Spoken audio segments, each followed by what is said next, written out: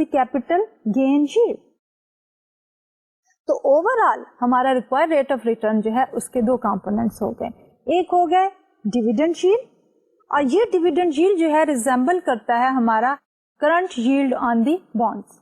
اور دوسری طرف ہمارے پاس آ گئی کیپیٹل گین ییلڈ, جو کہ ہمارے اسٹاک کی پرائس میں جو انکریزز اور ڈیکریزز ہیں ان کو ریفلیکٹ کرتا ہے. تو مزید اس کو الیبوریٹ کرنے کے لیے we can also take another example here. Let's suppose a stock is selling for $20 per share. The next dividend is $1 per share and it is expected to grow by 10% more or less indefinitely. What return does this stock offer you if this is correct? The dividend growth model calculates the total return as R is equal to D1 over P naught plus G. یعنی ہمارے پاس جو formula ہے اس میں R is equal to D1 over P naught plus G. اب ہمارے پاس جو given information ہے اس میں ہمارے پاس D1 is equal to $1. Okay. اور P naught کیا ہے؟ That is 20. کیونکہ ہم کہہ رہے ہیں stock is currently selling for $20. اور اس کا جو expected dividend ہے that is $1. So we have $1 divided by 20 plus اس کی growth rate کیا ہے؟ That is 10%.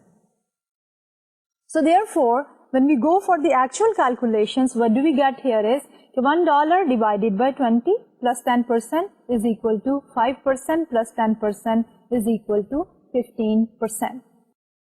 اب اسی چیز کو کہ ہمارے ریکوائرڈ ریٹ آف ریٹرن کے دو کمپوننٹس ہیں, ایک ہے ڈیویڈنڈ ییلڈ اور دوسری ہے ہمارے پاس capital gain yield. We can also check this alternatively کہ ابھی جو ہم نے ایگزامپل لی ہے ہم اس کو دوسری طرح سے بھی چیک کر سکتے ہیں. So we can verify this answer by calculating the price in 1 year P1 using 15% as the required return. کیونکہ ابھی ہم نے 15% جو ہے وہ کیلکولیٹ کیا ریکوائرڈ ریٹرن. تو ہم کیا کریں گے کہ ریورس آرڈر میں چل پڑیں گے کہ ابھی جو ہم نے ریکوائرڈ ریٹ آف ریٹرن 15% لیا ہے اس کو یوز کرتے ہوئے گیون جی جو 10% ہے اس کو یوز کرتے ہوئے اور گیون ڈیویڈنڈ D1 جو 1 ہے ہم کیلکولیٹ کر لیں گے پرائس اینڈ ویل سی کہ whether this formula is correct اور ناٹ. تو based on the dividend growth model the price is P1 is equal to D1 multiplied by 1 plus G divided by R minus G. So we have D1 as $1 multiplied by 1.10 divided by 0.15 minus 0.10 is equal to 1.10 divided by 0.05 is equal to $22. اب ہمارے پاس دو prices آ گئیں. ایک تو price ہے $20 کی جو اب ہے, ایک سال کے بعد پرائس ہم نے کیلکولیٹ کی using the required rate of return of 15%, تو وہ ہمارے پاس آ گئی $22. اب ہم اس کو ویریفائی کرتے ہیں. So this $22 is equal to $20 multiplied by 1.10. So the stock price has grown by 10%. If you pay $20 for the stock today, you will get $1 dividend at the end of the year. And you will have how much gain? $22, the price after 1 year, and the current price is 20. So we will have a gain of $2. تو basically جب ہم نے P1 calculate کی تو وہ ہمارے پاس آگے $22, جس پرائس پہ ہم نے پرچیز کیا وہ تھا $20. تو دونوں کا ڈفرنس جو ہے کیپٹل گین کتنا ہوا ہمیں, that is 22 minus 2, 20 is equal to $2. اور دوسری طرف ہمارے پاس جو ڈیویڈنڈ ہے دیٹ ول بی $1. اب انہی اماؤنٹس کو ہم جو ہے پرسنٹیجز میں بھی کنورٹ کر سکتے ہیں. تو ہمارے پاس جو ڈیویڈنڈ ییلڈ آئے گی that will be $1 divided by the purchase price which is the $20, so which is equal to 5%. The capital gain yield will be $2 divided by 20 is equal to 10%. اب ہم نے یہ دیکھا تھا کہ ہمارے پاس جو ٹوٹل ریٹرن ہے اس کے دو کمپونیٹ ہے, dividend gain yield and the capital gain yield. تو ہمارے پاس ڈیویڈنڈ گین ییلڈ جو ہے وہ 5% ہے اور کیپیٹل گین ییلڈ جو ہے وہ 10% ہے. So adding both of these together 5% plus 10% is equal to 15%. تو یہ تو تھا ہمارا اسٹاک ویلویشن. اب ہم موو کرتے ہیں summary of the stock valuation کہ ابھی تک جو ہم نے ڈسکشن کی ہے ہم اس کو کس طرح سمرائز کریں گے. جنرل کیس میں the price today of a share of a stock P naught is the present value of all its future dividends D1, D2, D3. So we have P naught is equal to D1 over 1 plus R to the power 1 plus D2 over 1 plus R to the power 2 plus D3 over 1 plus R to the power 3, where R is the required return.